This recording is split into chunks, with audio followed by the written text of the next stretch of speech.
Okay, apologize for that interruption. Oops, I think I lost my page. Namu Myoho Renge Kyo, Namu Myoho Renge Kyo, Namu Myoho Renge Kyo.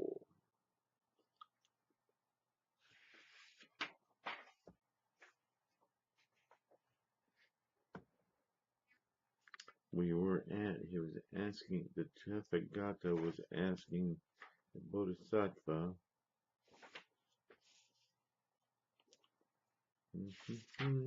There we are.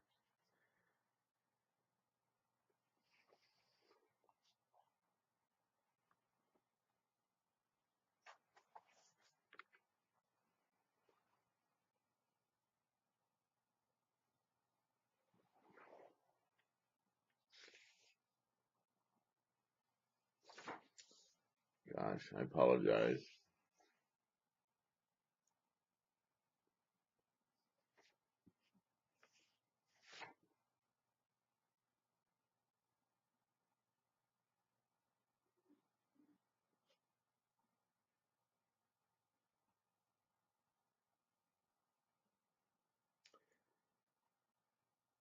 All right. Well, I'll just start here. The Buddha says they actually realize, yeah. Furthermore, Subhuti in the Dharma realized or taught by the Tathagata there is nothing true and nothing false. Thus, the Tathagata says all Dharmas are Buddha Dharmas. And how so? All Dharmas, Subhuti, are said by the Tathagata to be no Dharmas. Thus, all Dharmas are Buddha Dharmas, or called Buddha Dharmas. The word Dharma is derived from the root dri, meaning to grasp. Hence, a dharma is whatever we hold to be real. The Buddha uses the word here to refer to such concepts as the Bodhisattva path and enlightenment, the practice and the goal of practice. But while we see some dharmas as true and others as false, Buddha sees them all as empty. And yet they use dharmas as expedient means, skillful teaching, to aid in the liberation of all beings. Hence, Buddha Dharmas are neither true nor false. There's this play going on between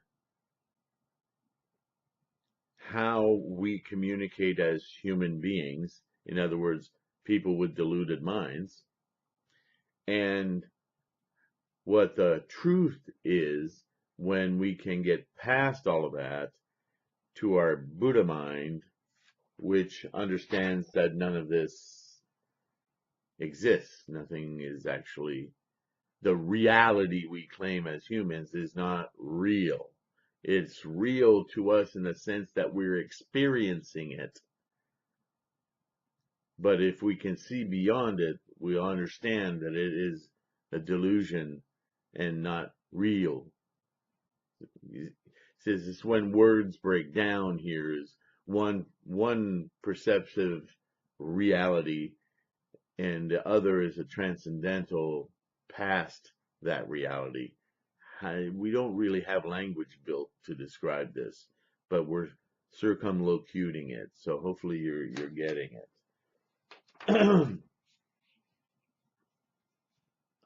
The Buddha said, so, okay. So it is, Subhuti, and if a bodhisattva says, I shall liberate other beings, that person is not called a bodhisattva. And why not? Subhuti, is there any such dharma as a bodhisattva? The venerable Subhuti replied, no, indeed, Bhagavan, there is no such dharma as bodhisattva. The Buddha said, and beings, Subhuti, beings are said by the Tathagata to be no beings. Remember, no birthlessness, no self. Beings are said by the Tathagata to be no beings. Thus are they called beings.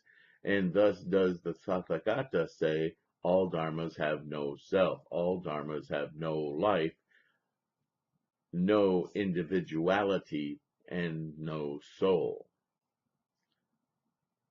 Right? No individuality. Why? Because the truth is, there is no differentiation. Our perception is deluded into thinking about differentiation. What is differentiation? Self and other, duality. You'll hear a lot on Google or other places, sects of Buddhism talking strictly about duality, ending duality. But that falls short of the meaning, and I think by now you get that.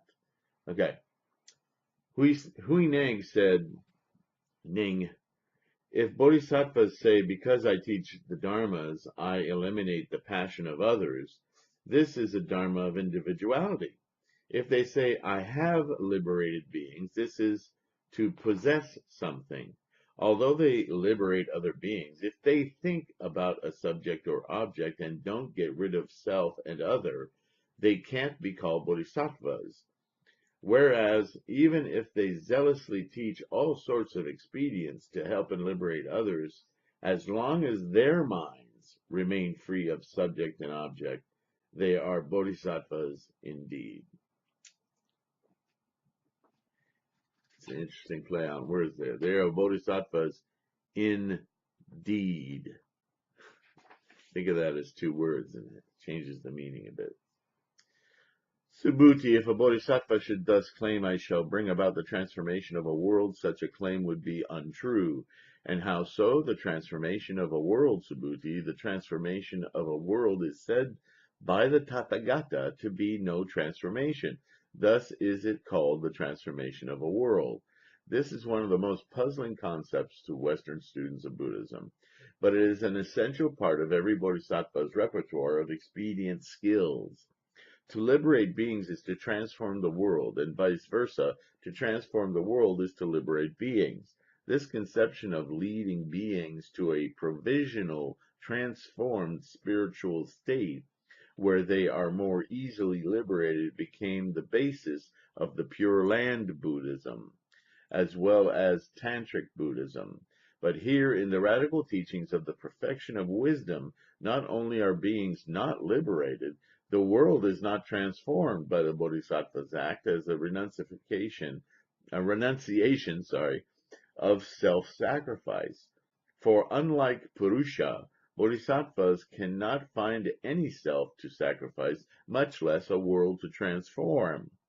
Vasubandhu says, if there are no bodhisattvas, and enlightenment is not only not realized, but does not exist, and there are no beings to liberate, and no Buddha lands to transform, why do bodhisattvas liberate beings in the realm of complete nirvana and think they transform a Buddha land?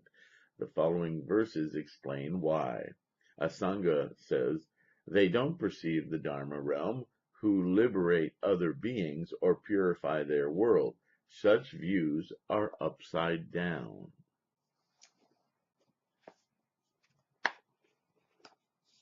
This is what I was talking about earlier with the cornfield analogy. Okay, and the Pure Land people, and what was the other sect?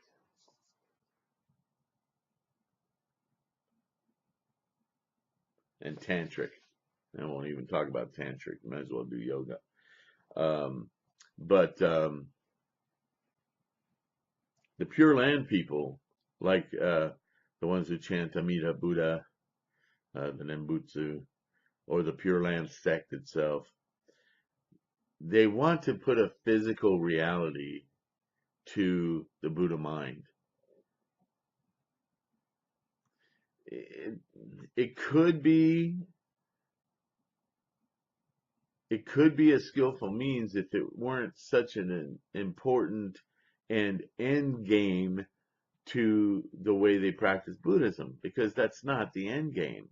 You're still working in earthly samsaric terms when you talk about a land, like it's a destination and it's a better place than the land you live in. See, that's all attachment. That's all about the body, the self, the individual, because this is an individual samsaric space, and what we're trying to do is get to the Buddha's space, like it also is samsaric? How confusing is that? So this is the problem with the Pure Land sects, because there are several of them, including the Nimbutsu. They just fall short of the mark. But I mean, it's like if you're going to shoot a snake in the head with an arrow, just falling short of the mark means you're dead. Okay? You can't fall short of the mark. The mark is extremely specific here. It's all in your mind. Your mind being the mind of all mind, the Buddha mind. Okay. Huineng is back, and he says, if bodhisattvas say, I can create a world, they're not bodhisattvas. See, this is the Pure Land sect problem. Although they create worlds, if they think about a subject or object, they are not bodhisattvas. Because by definition, a bodhisattva is somebody who gets it. There is no other world because there is not this world to begin with. This is all product of the mind. This is an experience we're having, and a deluded one. On the other hand, even if they zealously create worlds, as long as they don't give birth to thoughts of a subject or object, they're called bodhisattvas. So you can use the language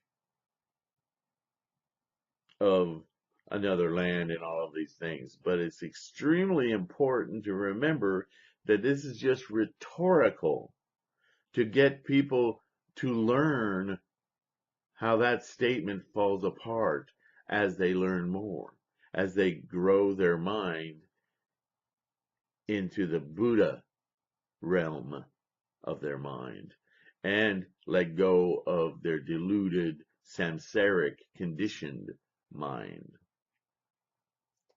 I hope that makes sense. The sutra says, even if someone fills the universe with temples of silver, this cannot compare to one thought of the mind in samadhi. I don't know if we've gone over samadhi, but that's the eighth of the Eightfold Path. So this comes from early Buddhism. It's about meditation. It's about a state of awareness in meditation where, here we go with conventional words again. What we do when we chant, an active meditation, I call it, is that we expedite our ability to see. Chanting is like a foil against a mind that never stops thinking. You know, when Buddhism was teaching people to meditate and stop their thoughts, it was an exercise in futility, so that at some point the practitioner would come back to Buddha and say, you know, I can't, you know, I've been chanting 3 years to stop thinking, and now I'm attached to the chanting of stopping thinking. I can't stop. And Buddha would just smile. That's the point. So what we try to do in samadhi, and this is why chanting is so important, is we create a verbal, vibratory, body felt, oral, and mental occupation to continue to say the words correctly in repetition, so that we can occupy the mind with a single thought. It kind of pushes the other ones out of the way while we focus on a mirror of our own Buddha mind, so we're visually occupied as well, to enable us to enter a state in union with our Buddha mind. That's sometimes been called a trance-like state. Well, what is a trance? You can talk about any trance. There's always the similar words around a true trance. You have an out-of-body experience. Duh. What is your body? Your body is your deluded mind making you experience this body.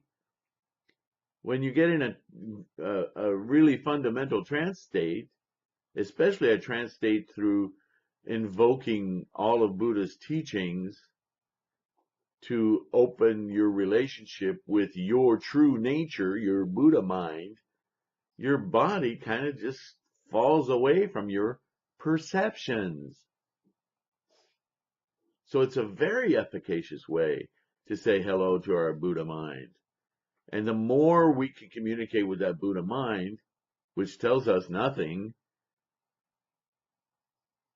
all of the other noise in our mind starts to quiet down. Sometimes it comes in the form of answers to a crap load of thoughts that have been going on about something we're worried about. And all of a sudden we'll be flooded with answers. Oh, that's simple. Oh, that's easy. Oh, I don't need to do that anymore. Do you see that that's awakening? What's hard is to hang on to it. And right away you think of yourself walking around, going to work or driving with that trance-like state going on. It's a little scary. But I hope that makes you laugh because it's pretty funny. Um, but that's what we're talking about here. Uh, Unless you're in that place of either samadhi, because samadhi is not just, it's not being enlightened as a duration kind of term, but samadhi is a connection with our enlightenment, an awakening to that's going on. That's the practice of samadhi, right? Um, I don't know if I'm emphasizing the right syllable there, but it could be samadhi. But at any rate, where there is a subject or object, there is no samadhi. Where subject and object do not arise, this is called samadhi. Samadhi means pure mind. Get it? I think you do, because I'm so good at explaining. Oh, God. Buddha joke. Subhuti, when a bodhisattva resolves on selfless dharmas as selfless dharmas, the Tathagata, the Arhan, the fully enlightened one, pronounces that person a fearless bodhisattva. So if you can hang on to that samadhi perception, and you can operate in the samsaric world as a human, if you will, but when you speak in familiar terms to others so they can get it, all the while maintaining your own awareness that this is just provisional talk to help you get there. It's not real. You know it isn't real. You don't try to make it sound real. You just use the words to guide. This is expedient means, skillful means. In a way, the last half of the book is all about how you teach Buddhism. Why is it about how you teach Buddhism? Because it's about the Bodhisattva path. Why is it about the Bodhisattva path? Because currently, the people he's talking to are stuck. They think that by denying their existence, sacrifice, that they are going to reach their Buddha mind. And they may, but it won't be complete. Complete's an essential word. You see it all the time. Complete, full, what do you say?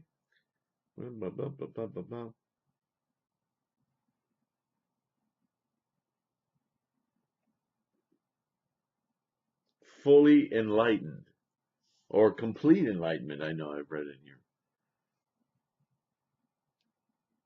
So he's trying to get those people who've accomplished a lot, to understand that they're not there yet. That your fulfillment, your real fulfillment, will come from interaction with others. That will challenge your karma million times more. And your release, your experience of enlightenment will explode from that which you now learn as a bodhisattva. Okay? Not only for yourself, but the others you facilitate their path.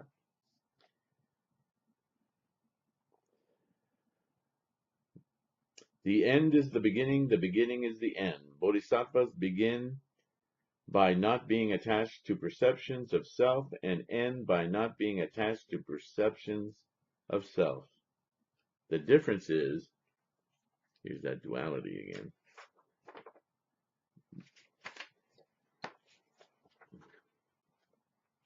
The difference is the difference between our personal self and the Dharma self. The Dharma self is knowledge. It's knowledge that there is no self.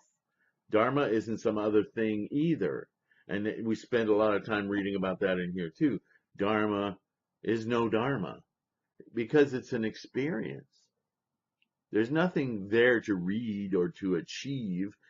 It's the idea that you need to get.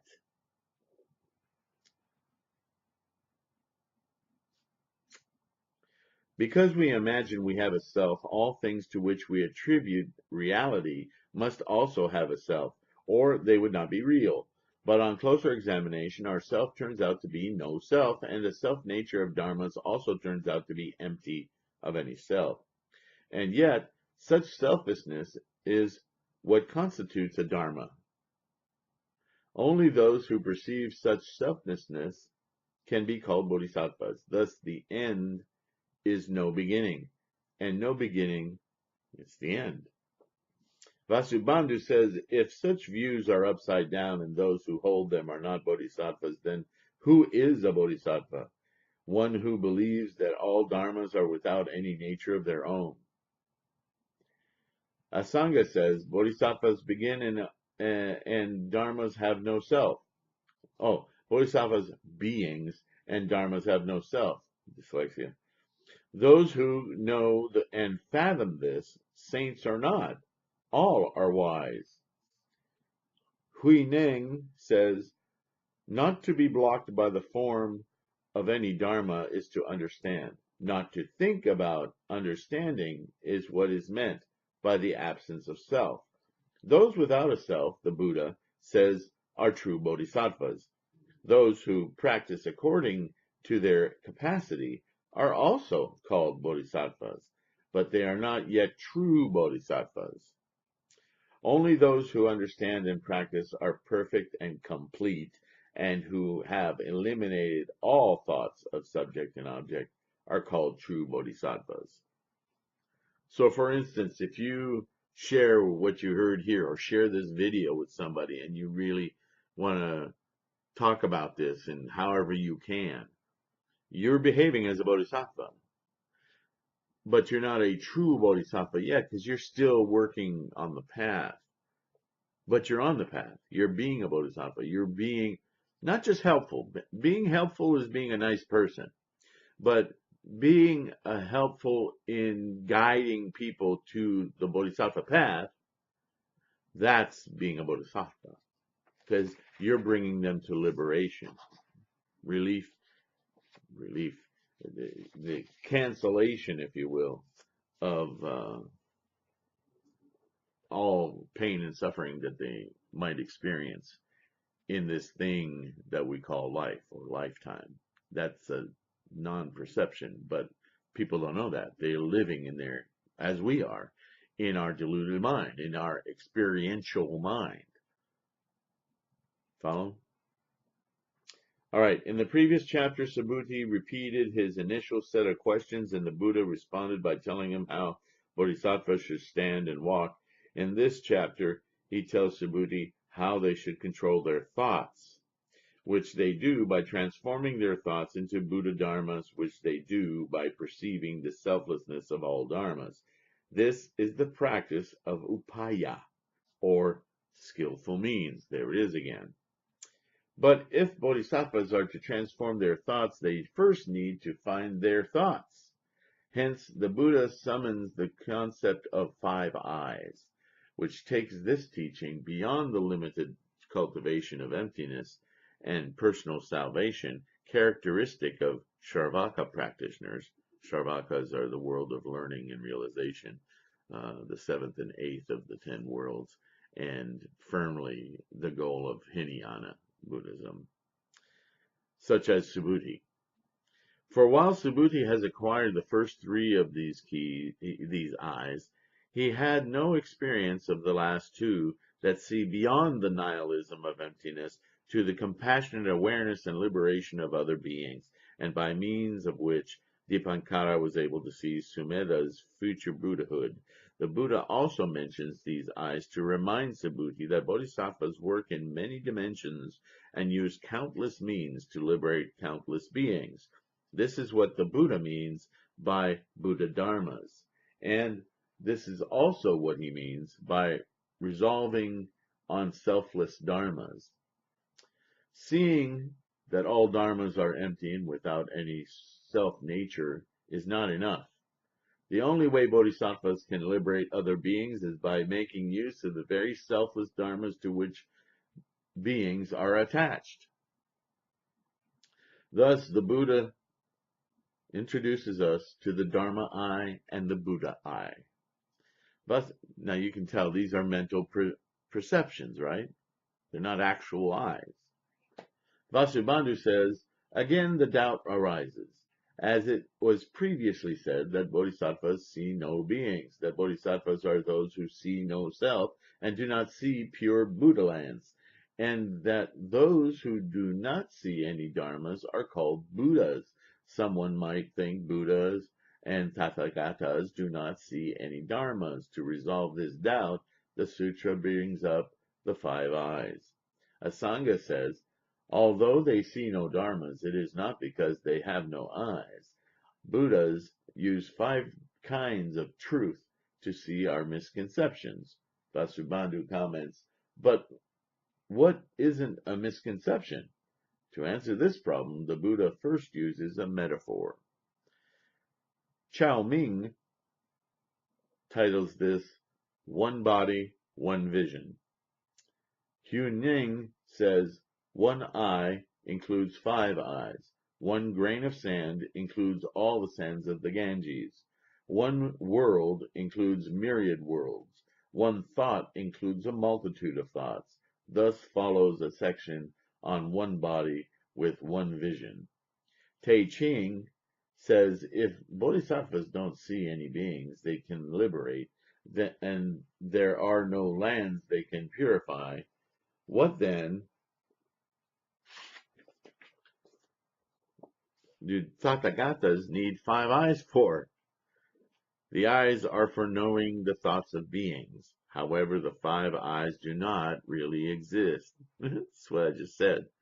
They're ways of perceiving the deluded mind.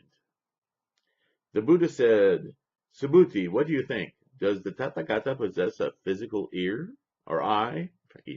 Eye? Subhuti replied, so he does, Bhagavan. The Tathagata possesses a physical eye. See, he's not there yet.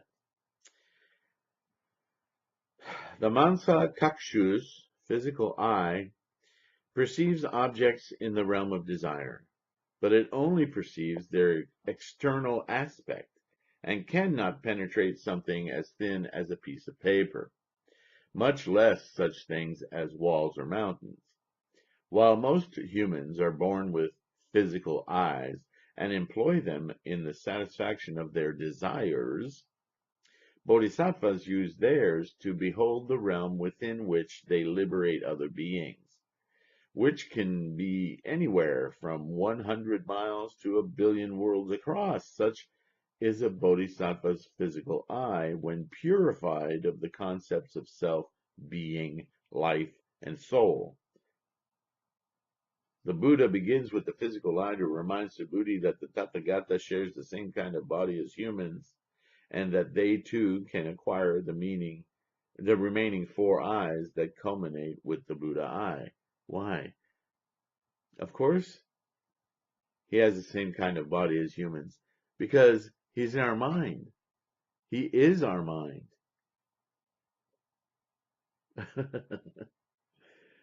According to Nagarjuna's Mahaprajna Paramita Shastra, The physical eye sees the near but not the far, the front but not the back, the outside but not the inside, the light but not the dark, the top but not the bottom.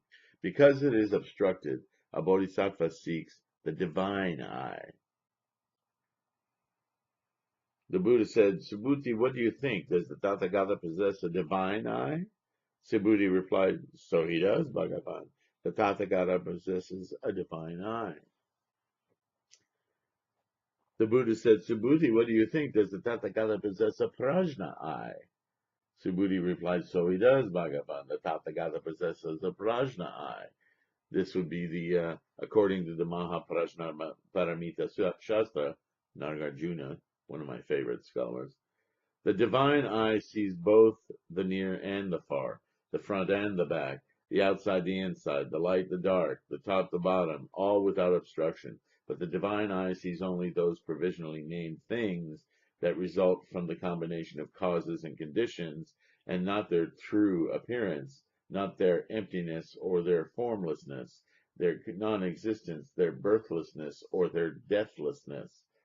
The same holds for their past, their present, and their future. Hence, a bodhisattva seeks the prajna eye. That's the eye of what's prajna? Wisdom. What's wisdom? Buddha. The Buddha mind. We have two different kinds of wisdom, right? We have secular wisdom that says don't step out in front of a moving car. And we have prajna wisdom that says this is all a play dreamt up in my head. Don't step in front of the car.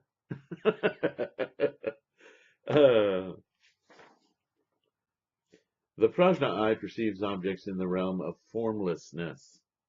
Hence, it perceives their essential emptiness. The prajna eye is possessed by those who cultivate the Shravaka path, but it is also acquired by bodhisattvas and others who will see no dharmas, nothing good or bad, nothing created or uncreated, nothing pure or impure, nothing mundane or transcendent. Subhuti had previously acquired the prajna eye due to his comprehension of the doctrines of emptiness, but his understanding of this doctrine was still only that of a Shravaka, or follower of the Hinayana path. Hence, though he was aware of the Dharma eye and the Buddha eye, he had no personal experience of them until now. According to the Mahaprajna Paramita Shastra, the prajna eye does not see beings, for all common and differentiating characteristics are extinguished. It is free of all attachments and immune to all dharmas, including prajna itself. Because if you become water, you're not aware of the ocean. You are, right? For all common different, it is free of all attachments, immune to all dharmas, but because it does not distinguish anything, the prajna eye cannot liberate other beings. Hence, a bodhisattva gives rise to the dharma eye. Make sense? You live kind of a dual existence or you can live a dual existence in this life, this samsaric life. And that's actually the biggest key of all to understanding the practice of Buddhism, because that's what we're all doing. We're able to connect with our Buddha mind, which transcends everything we experience here while we're here. So we're kind of like scrubbing bubbles. We're all here cleansing these misperceptions of the process of life so that we can truly appreciate this opportunity at a profound level and help end, and this is why the Bodhisattva practice is so important, help end suffering forever, to put an end to samsara. It's a big, big, big topic. The Buddha said, Subhuti, what do you think? Does the Tathagata possess a Dharma eye? Subhuti replied, so he does, Bhagavan. The Tathagata possesses a Dharma eye. That's who I'm talking to. I added that. The Dharma eye perceives the means to liberate others and is only possessed by bodhisattvas. This is why you've heard me say that the Buddha in conversation here is actually a bodhisattva. Shakyamuni was a bodhisattva. Yes, he had the Buddha wisdom. He was fully enlightened, but he didn't need to be here to be fully enlightened. He chose to stay here as a bodhisattva. Why? To enable others to practice and achieve the full awakening that he had experienced. Otherwise, we wouldn't even know about it. How exclusive would that be? But that was not his original vision. Before he became a bodhisattva, Shakyamuni practiced everything else available to him, searching for this answer. And what was his search about? Liberating all humans or sentient beings, anything that has a mind. Teaching them how to liberate themselves from all sufferings of life.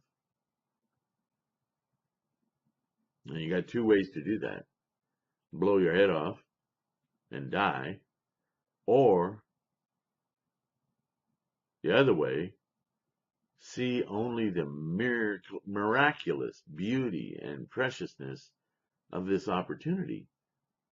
This opportunity to perceive the essence of life and how it works is muddied, remember the cornfield, by all these corn stalks that aren't even real. But until we pop out the other side in our busted up Jeep, we just don't see it. The corn's in the way. Delusion. All right.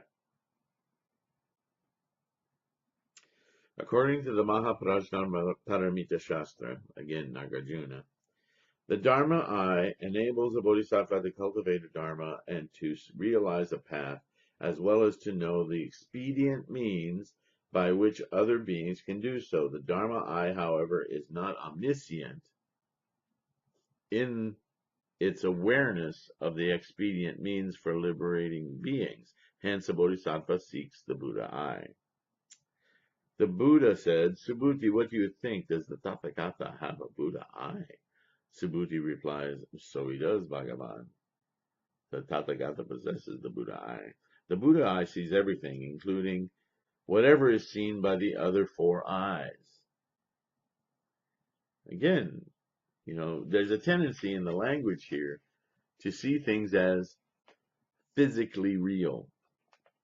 But all of this is expedient means. It's a way for you to visualize what cannot be visualized. It's not a physical thing. It's an apparition that you have in your mind only about how we're using our mind. There is nothing unknown to the Buddha eye. This is, again, Nagarjuna. Though it might be completely obstructed, it can see everything.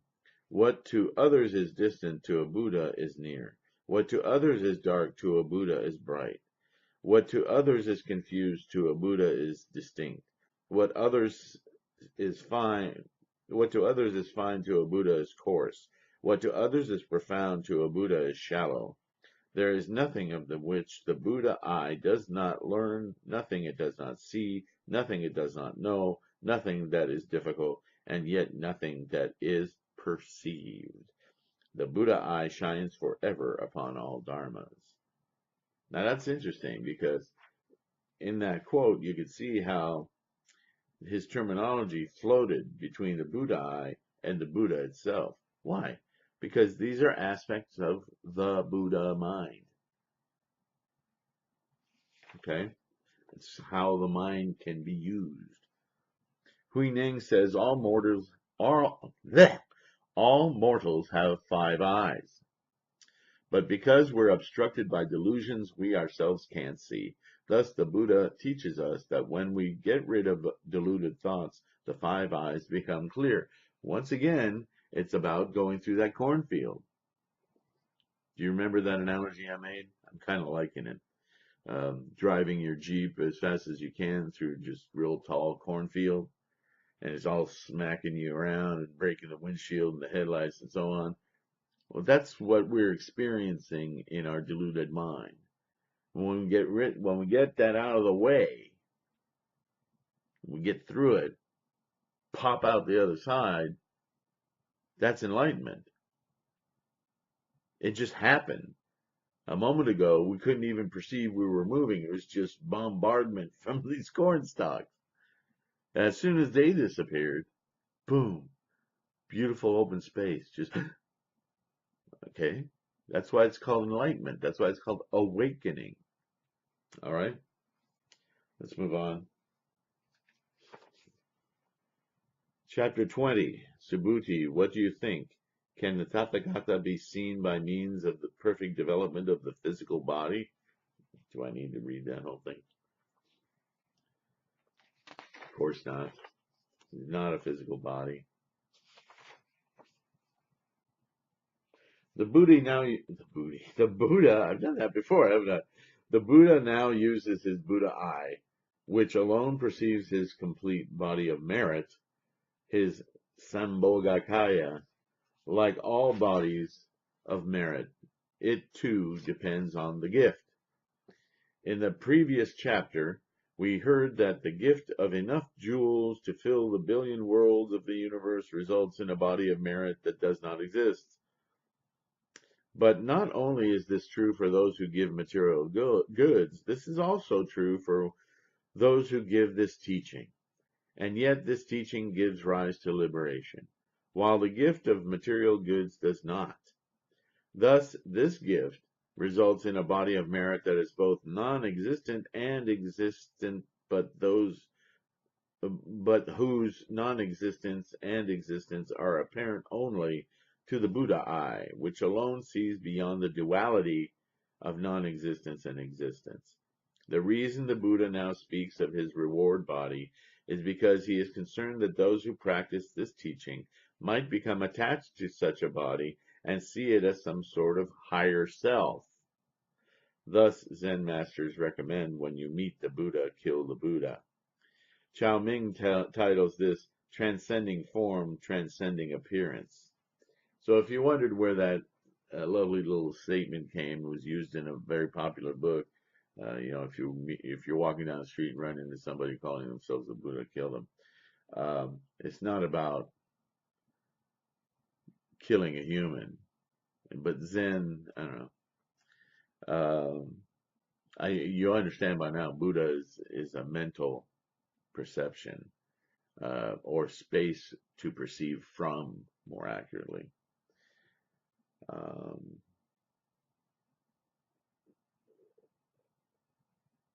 Well, this might be good. Hui Neng says, although the three bodies, Nirmana, Sambhoga, and Dharma bodies, are complete, and all their attributes are perfected, they are not complete unless the concepts of individuals and dharmas are forgotten. Thus follows a chapter on transcending form and transcending appearances. I don't know if you see that directly, but this is saying what I was telling you earlier. There are not three distinct different bodies. There are not Buddhas. There is three experiences of the Buddha mind, if you will. There is only one Buddha mind, one Buddha, but there is a Buddha that interacts, there is a Buddha mind that inspires, and there's a Buddha mind that just releases you from everything, that releases all beings. But these are just like phases of awakening, right? Levels of bodhisattva practice. You become more and more aware.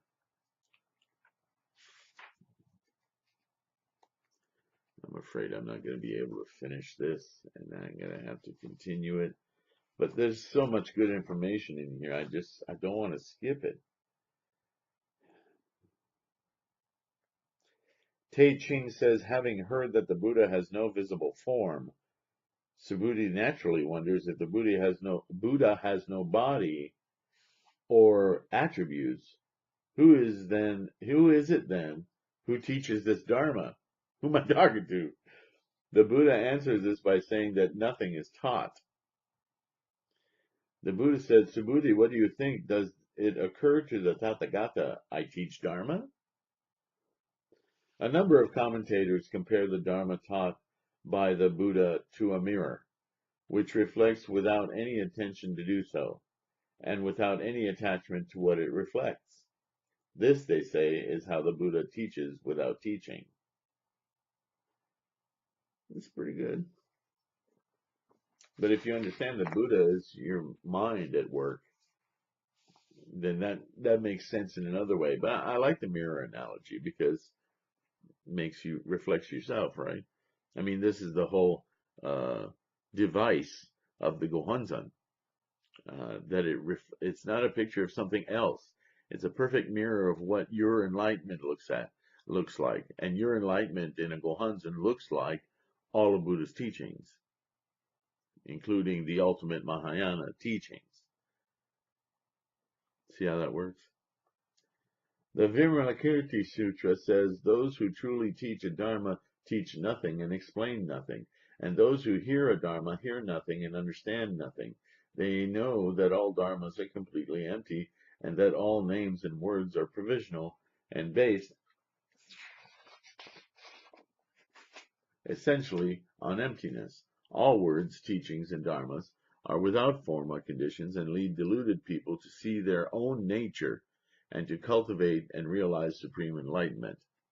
So that's the first stages that you go through as you practice and chant, is you start to realize your own thinking before it just falls out of your mouth or out of your actions. You see it coming.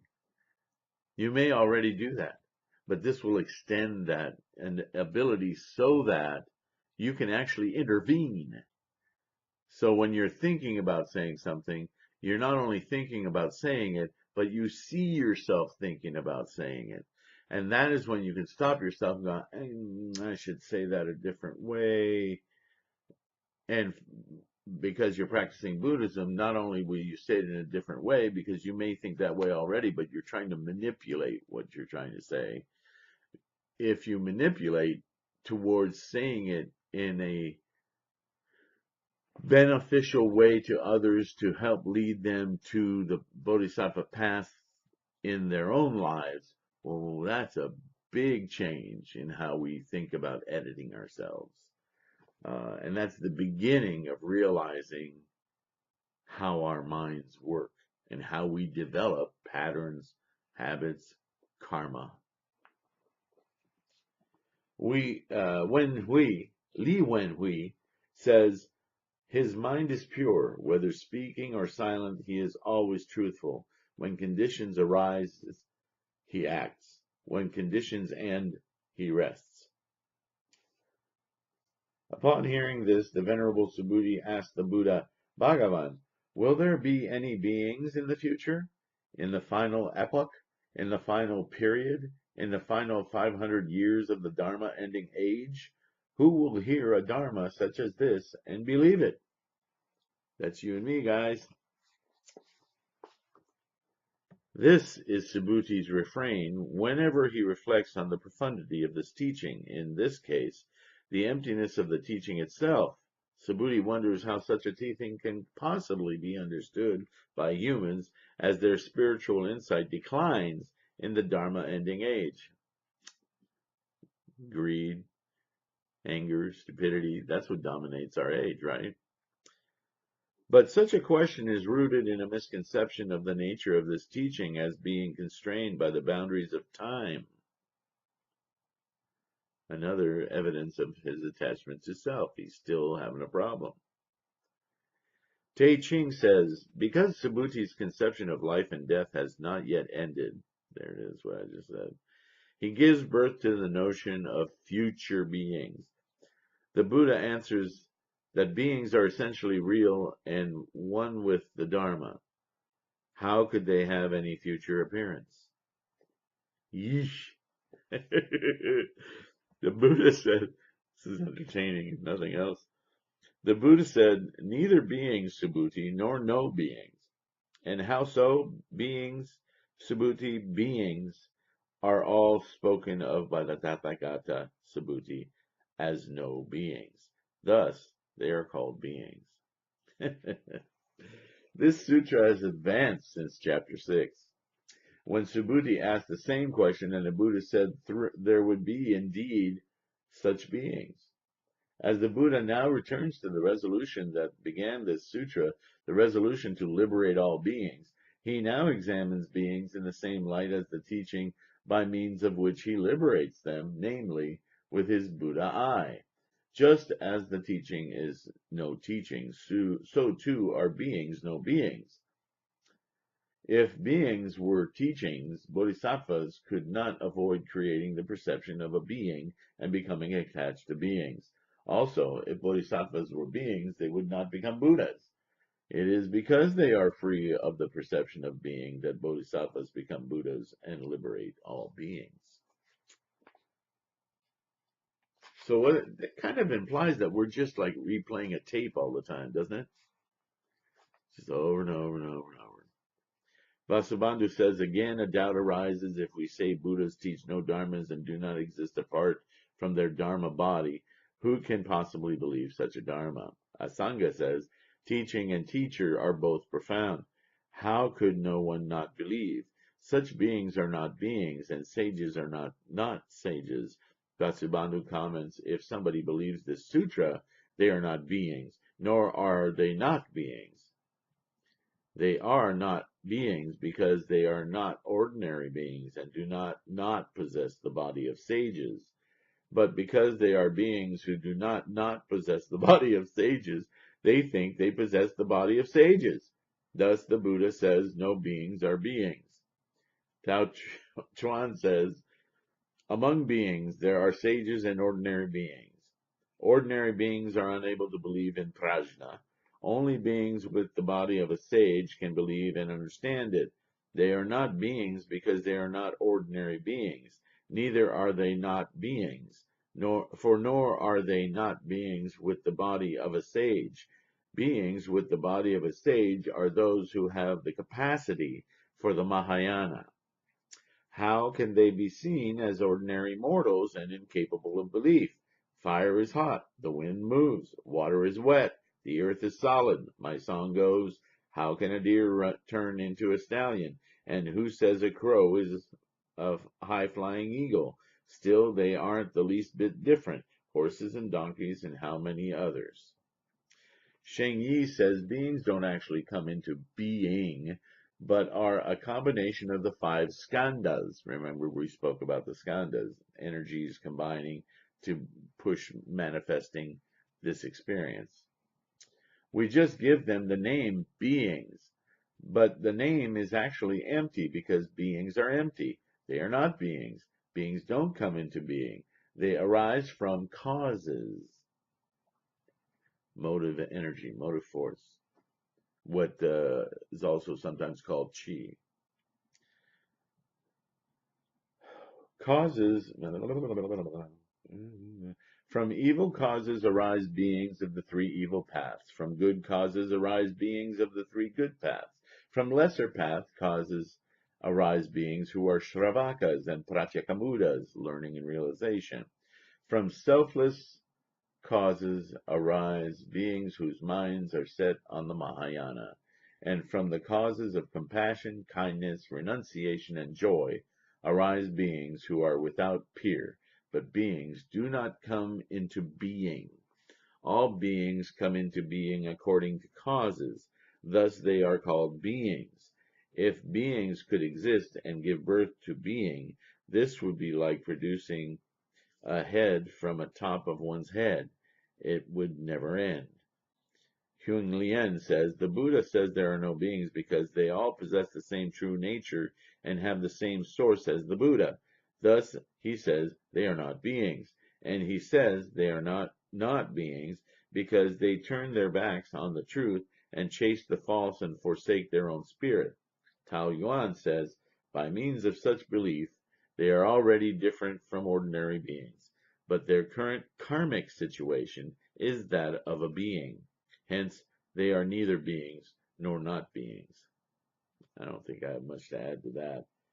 And on that note, we're going into chapter 22. We're getting there. Not much left.